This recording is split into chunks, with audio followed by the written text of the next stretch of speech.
I'm having a bit of a clean up in my shop, well, believe it or not. But anyway, somebody asked me about my parts washer. I made this parts washer, 25 years ago. It's actually an electrical distribution box, I think it is. It goes on the wall, but I welded up all the little holes and made it into a parts washer. It's gone over lots of different manifestations of things, but I just wanted to show you the basics. At the bottom there's a mesh grill, an expanded metal grill, but you can see it's on little legs, so it's not sitting in the bottom, because we want to try and keep the top as clean as possible. Nigh on impossible really, but anyway, that's that. And then I've got one of these brushes here that comes out of a pipe here. Now the next, I'm going to have to keep stopping and starting this video, but the next bit is I put a fly screen across here to try and stop all those great big bits of silicone getting into my bucket. So there's the fly screen in place. It's just a piece of fiberglass meshing. It's really handy, really practical. And then on top of that, to protect that, I have a bit of aluminium perforated metal, and that's it. So then that's that bit done.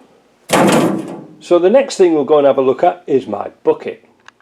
So that's just a standard 20-litre pail. Nothing special about that, but this little stand goes in here like that. And the reason for that is I set the pump on that, so any thick bits and dirt gets into the bottom can't get sucked up by the pump. Let's go and have a look at the pump. This old mucky thing down here is a pump. It's a proper parts washing pump, and now I'm modifying my system a little bit, but it's really filthy. But that sits on top of that mesh, so I'm going to assemble all this lot and then we'll have a look at the rest of the system. So out of the bottom of the tank there's a steel tube joined together that goes in the bucket. That is aimed right on top of the mesh in the bottom of the bucket, so it's not sloshing around and getting sucked up by the pump. Then obviously you've seen the brush.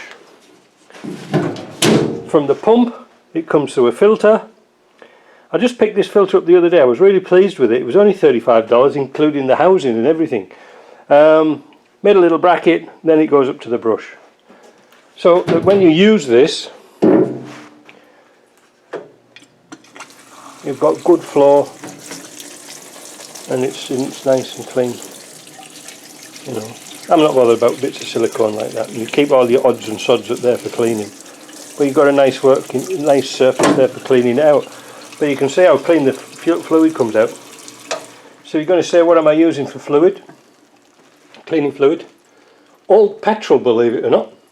Petrol that I've taken out of cars that's been scrapped and stuff like this years ago.